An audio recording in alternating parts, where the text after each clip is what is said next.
isolating Russia in a historic Supreme Court confirmation hearing. Putin is getting exactly the opposite what he intended to have as a consequence of going into Ukraine. We have to stay fully, totally, thoroughly united. President Biden travels to Europe for emergency meetings with Western allies. The alliance can save Ukrainian lives from Russia's strikes, from Russia's occupation, if we can get all the weapons we need. President Zelensky pleads for more military aid to beat back Russia. But NATO leaders stop short of giving him the weapons that he wants. Plus, I am here standing on the shoulders of generations of Americans who never had anything close to this kind of opportunity. Judge Ketanji Brown Jackson's confirmation hearing makes history. I want to try to understand here, is it your view that society is too hard on sex offenders? She faces contentious questioning from some Republicans. Don't worry, my sister. Don't worry. God has got you. And how do I know that? Because you're here. And I know what it's taken for you to sit in that seat. And praise from Democrats.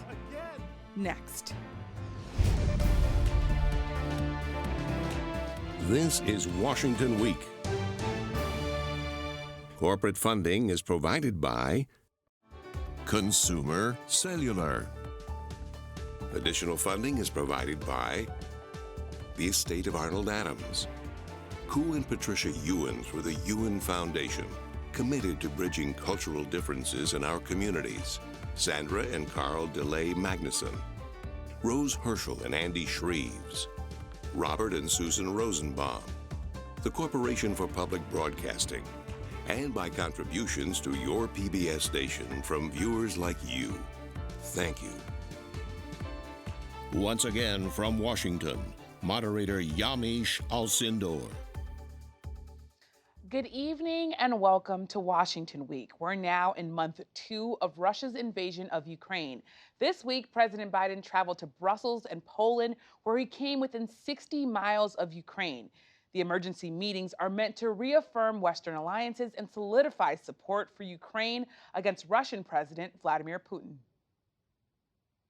The single most important thing is for us to stay unified and the world continue to focus on what a brute this guy is, and all the innocent people's lives are being lost and ruined.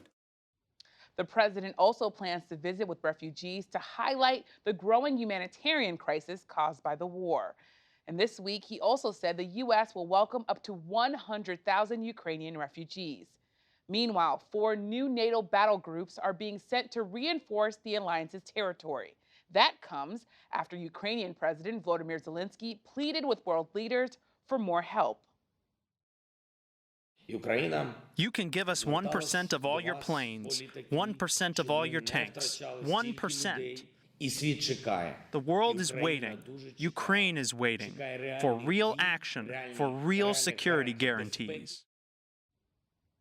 Joining me tonight to discuss this and more, Josh Letterman, a correspondent for NBC News. He is joining us from Brussels, Belgium. And here in studio, I'm so excited to have bodies in studio, Peter Baker, Chief White House Correspondent for the New York Times, and Vivian Salama, National Security Reporter for the Wall Street Journal. Thank you, all of you, for being here. Josh, I'll start with you. You're in Brussels, where a lot of these emergency meetings took place. Talk to me a bit about what are the latest when it comes to the significance of these meetings and the impact they might have on the way forward, given that the West is really trying to help Ukraine, but also not get into a military conflict with Russia? Well, Yamiche, you put your finger on the tough balancing act here that the White House is trying to do along with its NATO allies. And you heard President Biden in the White House stumble a bit over the last few days in terms of this question of, look, what is the point of all of these sanctions we're putting into place? Is it deterrence to try to prevent a war from taking place? Or is it about punishment? And you heard President Biden in his news conference here in Brussels try to strike this middle ground of saying, well, look, it's about maintenance, and over time, these sanctions build up pressure and potentially lead President Putin to pull back. what he's doing. And I think what that illustrates here is the fact that the Biden administration has made very clear what they're not willing to do here, which is to get into a direct military confrontation with Russia. And so anything that they feel like could trigger that, they want to steer clear of. The reality is, when you say that, you then significantly constrict your list of options for what you can actually do to change the outcome of this situation. And so you increasingly see the Biden administration grasping for steps that are either symbolic, like sanctioning members of the Russian Duma, or calling President Putin a war criminal, even though there's really no clear path to any kind of a criminal prosecution, or tightening the screws on steps that they've already taken with limited ability to identify really major new steps that they can take that anyone can say with a straight face is likely to significantly alter the outcome of the situation. Well, Josh, just sticking with you, you were talking about new steps. The United States and the European Union did announce a new partnership to reduce Europe's reliance on Russian oil. What might that impact be, given that, of course, European countries have not had the ability, they say, to ban Russian oil in the same way that the United States has been able to do? Yeah, that's right. And you've heard the White House make an interesting argument here, which is that we can approach this with a different strategy than our allies and still be both united and effective. And in the energy sphere, this comes into place with the U.S. saying, we're going to ban Russian imports of energy, but we're not going to pressure our European allies to do the same, because we know that they are much more reliant on Russian energy than we are. And so you see them trying to find ways that they can work with their allies without putting them into a corner on steps that others are not able to take. And I have to say, if you were to rewind the tape just a few months to the way that the world was looking at the Biden administration's first year of foreign policy, with a big debacle over submarines that the French were very upset about, a bungled withdrawal from Afghanistan. Now you are seeing a very different situation, with Europe very openly acknowledging that it is the Biden administration that has held this alliance across the Atlantic Ocean together and has made the concerted response that we've seen to this war that even President Putin apparently was not anticipating. And Peter, what Josh is talking about can really be summed up in one word, and that word is unity. Yeah. That was the most important thing on the mind of all these Western leaders.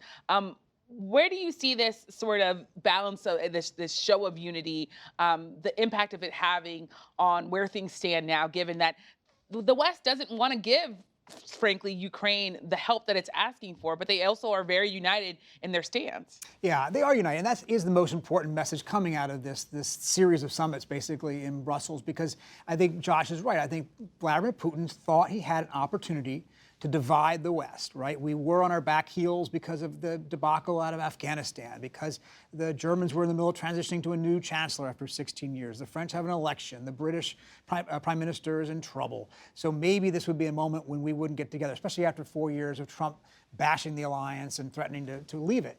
And it turned out to be the best thing for the alliance in some ways ever, because it's refocused its mission, right? It has reminded people what NATO was founded for, which it hasn't really known what it was for in the last 30 years since the end of the Cold War. Now it knows, and now it's come out of this with solidarity. But you're right, President Zelensky is not accepting that what they've done so far is enough. He continues to try to guilt them pretty powerfully by saying, yeah, this is all good. You need to do more. This is not enough. We are not going to win without your stepping up even further.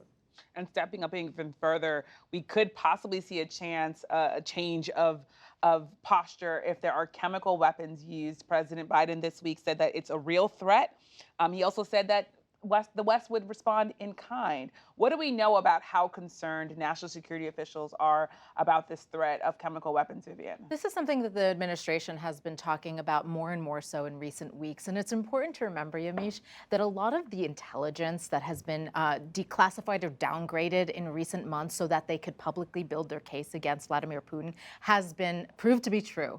And so a lot of officials that I talk to say, when the administration starts talking about chemical weapons, you listen. And it's in part because of the fact that they've been so forthcoming with a lot of this intelligence. And so the administration is very concerned about it. Internally at the White House and elsewhere in the government, they're starting to have strategy sessions to be able to somehow devise contingency plans for what they would do in the event of something, whether it be chemical or biological weapons or something so catastrophic as a nuclear weapon being used or even just moved around, which is just by itself a major concern for the administration. And so one of the things, though, you have to remember, again, when we're talking about the alliance is whether or not allies are on board and everything. Obviously, the Europeans are very, very worried. It's in their backyard, and there's a lot to be said about it. And so what President Biden said in his press conference at NATO is that the response will depend on what the action is. And so with so many things, that's going to be what we have to see is we see what happens first and then they devise a response. And a quick follow to you, Vivian. You told our producers you're watching to see if there are any moves that essentially make the reinforced U.S. presence in Europe permanent. What more can you say about what you're watching out for there? Well, this is something that has been talked about now in recent weeks, is whether or not the U.S. needs to beef up its presence in Europe more permanently. There's been a lot of talk about reposturing toward Asia, especially by this administration, also by the last. The last administration also decreased the number of troops that were based in Europe. And so with this crisis, it's reminded that Europe is vulnerable, especially the eastern flank, and sending troops there on a more permanent basis is something that is seriously being talked about within the administration. And I want to go to Josh really quick. Before I go to Josh, Peter, a quick question about the G20. President Biden came out saying that Russia shouldn't be part of the G20, but there's some experts saying that that's unlikely to happen. Yeah, it's not an American choice. It is needs to be a consensus of the 20 members of the G20 to throw Russia out. They have some friends, or at least some people in that grouping that would be reluctant to do it. So President Biden, in some ways, is putting himself to the test. Can he actually use diplomacy to make that happen? If he can't, then what does he do? Does he pull the United States out? Do the Western alliance nations, Japan, Australia, our friends in Europe, do they all pull out? Do we torch, in effect, the G20 or not? Now, President Biden said, well, we should at least have Ukraine there as an observer. I don't think anybody's going to think that's all that satisfying, that the guys who are being invaded are currently sitting in the back bench while the invader is sitting at the main table. So he's created, unfortunately, to some extent for himself, an expectation now of action he may not be able to deliver. And Josh, there's also, of course, as all sort of the strategy conversations about what to do about Russia is happening, the UN says 3.6 million people have left Ukraine, and some 6.5 million are internally displaced. President Biden, the White House says, is supposed to give a major address and also visit with refugees. I know you've been on the ground talking to Ukrainian refugees. Talk a bit about what the White House is thinking here. Well, the White House is very aware that the U.S. has gotten some criticism over the last few weeks for being a little bit slow to clear out the red tape and make it possible to take in Ukrainian refugees, as these countries in Europe, in Russia's backyard, have been really, really impressively generous in the way that they have accepted basically an unlimited flow of refugees. And so the Biden administration using this trip to announce they'll take up to 100,000 refugees. There are some questions about whether they'll even be able to achieve that goal, because the fact is that a lot of these Ukrainian refugees, if not most of them, they're not looking to pick up their lives and move to a new country. A lot of them are women and children who have left behind husbands and fathers and sons and brothers, and they want to stay close to Ukraine so that hopefully they can go back there as soon as possible to reunite with the families in the lives that they were living prior to this invasion from Ukraine. And so you see the Biden administration looking for other ways to try to help the countries that inevitably are going to be accepting and dealing with the brunt of this refugee crisis, such as Poland and Hungary and Romania and these other countries that are really in Ukraine's backyard. And Josh, the other thing that is happening, or that happened this week, is that there was a poll out by the AP that said some 56% of Americans think that President Biden is not being tough enough on Russia. Connect that with the idea that President Biden had to take a question, which I think was remarkable, about whether or not former President Trump might come back. They're really, in some ways, the looming politics of all of this. What's the White House thinking there? And what's it mean to our national security, the world security, that President Trump is sort of looming over all of this when we think about the fact that he was, of course, anti-NATO, anti-alliances a lot of times?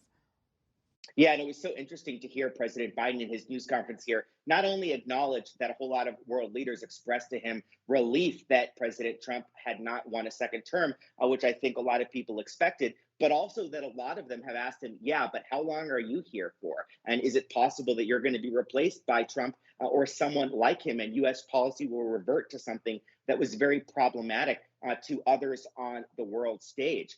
So on the one hand, you certainly have a lot of those in the United States politically who are calling for a much more aggressive response. Look, we're in a campaign year. Republicans are going to probably call President Biden weak on national security no matter what he does. But the fact of the matter is that a lot of the steps that he would have to take to actually be significantly more aggressive on this, like putting troops, American troops, into harm's way just after we ended this war in Afghanistan, could potentially be unpopular themselves. And Biden has really staked his reputation and his legacy on being the guy who doesn't end up pulling the U.S. into long-term military conflicts that don't have a clear imperative for U.S. national security interests. And Vivian, I want to bring you in because you're nodding your head here. You know, you cover national security, but of course, there's the politics of all this too. Absolutely, and it's something, that question from Der Spiegel, the German newspaper, to President Biden really caught my attention as well, because it's a question I get asked all the time, including when I was in Ukraine, by the way, a couple of weeks ago. People want to know if this is going to be the way our politics works, and it's not necessarily about President Trump per se, but just the fact that policies can so abruptly shift and so quickly shift back to what they were. And we were just talking, Peter was just saying about NATO, the alliance being, challenged under President Biden. So much is at stake globally, and especially in this environment where we have a war in Europe. A lot of people wondering if the alliance would be threatened, and if so, does that weaken international and national security? Yeah, a lot to talk about, a lot to be watching for on this story of the invasion of Ukraine. Thank you, Josh, so much for joining us and for sharing your reporting. Meanwhile, this week on Capitol Hill, there was a history-making Supreme Court confirmation hearing. Judge Ketanji Brown Jackson, the first Black woman nominated to the court, endured a marathon 2 days of questioning. It's more of a deterrent to have somebody substantially supervised in terms of their computer use who's looking at child pornography than it is to put them in jail. Do you agree with this book that is being taught with kids that babies are racist? Can you provide a definition for the word woman? Your nomination turned out to be a testing ground for conspiracy theories and culture war theories. I'm sorry that we have to go through this. You got here how every Black woman in America who's gotten anywhere has done by being like Ginger Rogers said, I did everything Fred Astaire did, but backwards in heels. And so I'm just sitting here saying, nobody's stealing my joy. Nobody's going to make me angry. Throughout the hearing, Judge Jackson also defended her record.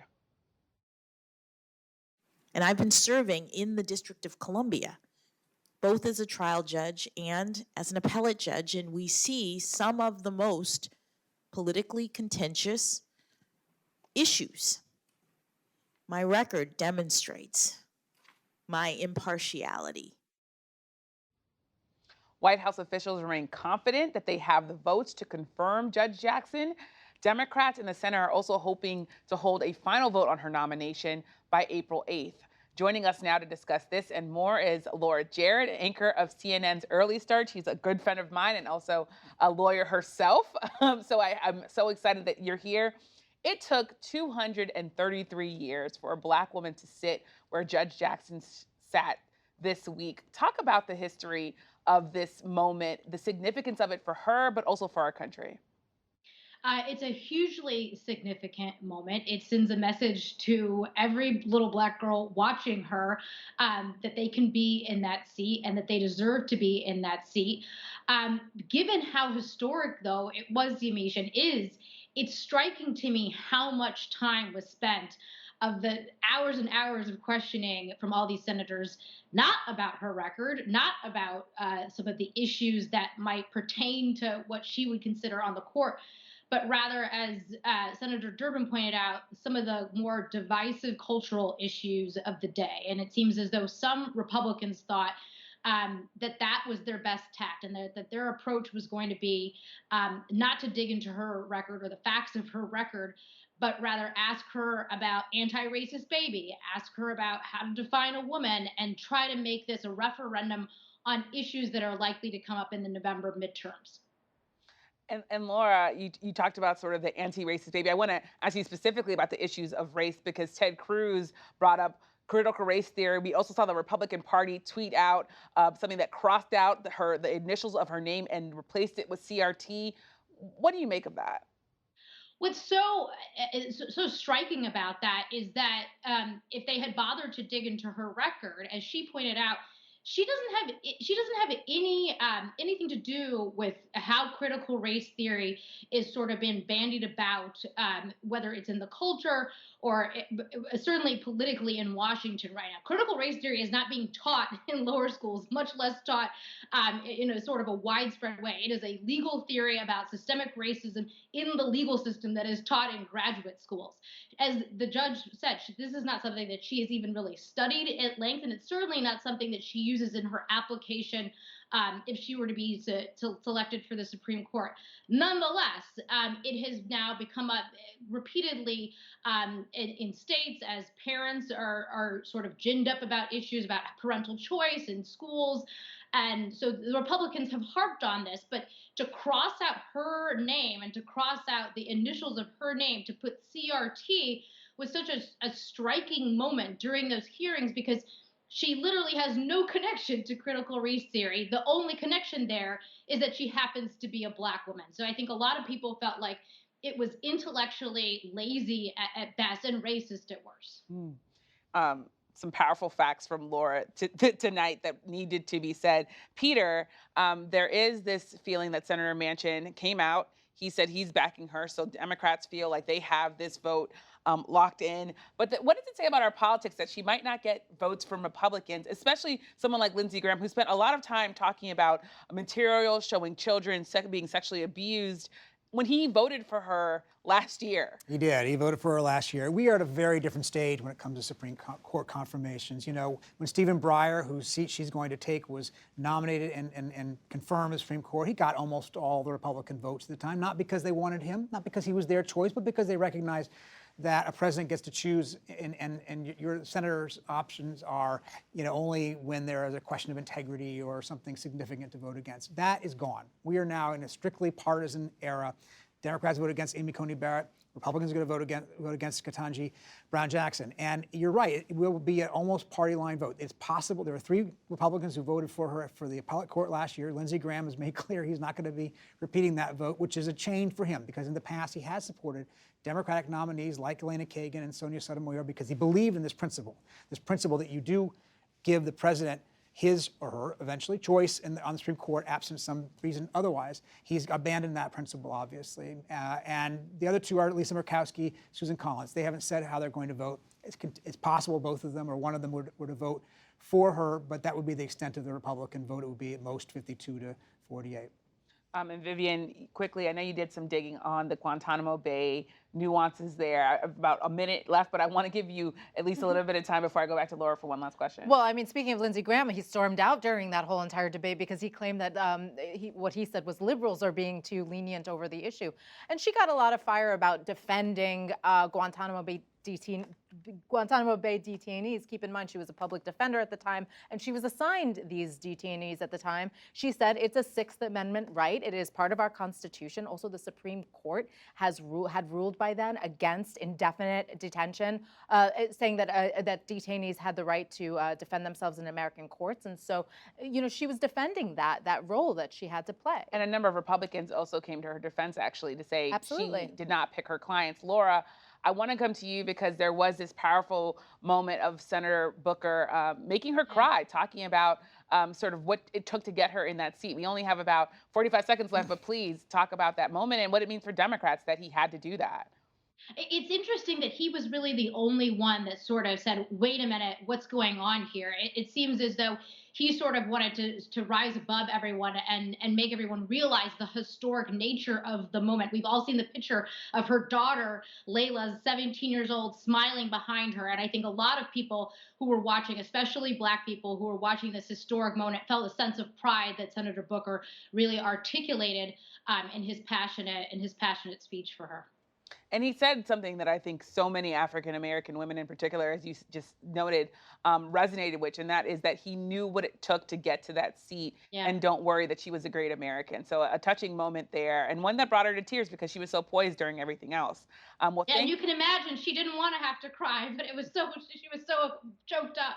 Yeah, it's so true. It's so true. Well, thank you, Laura, Peter, and Vivian for joining us and for sharing your reporting. We'll continue our conversation on the Washington Week Extra. This week's topic, the controversy surrounding the wife of Supreme Court Justice Clarence Thomas pushing to overturn the 2020 election. Find it on our website, Facebook, and YouTube.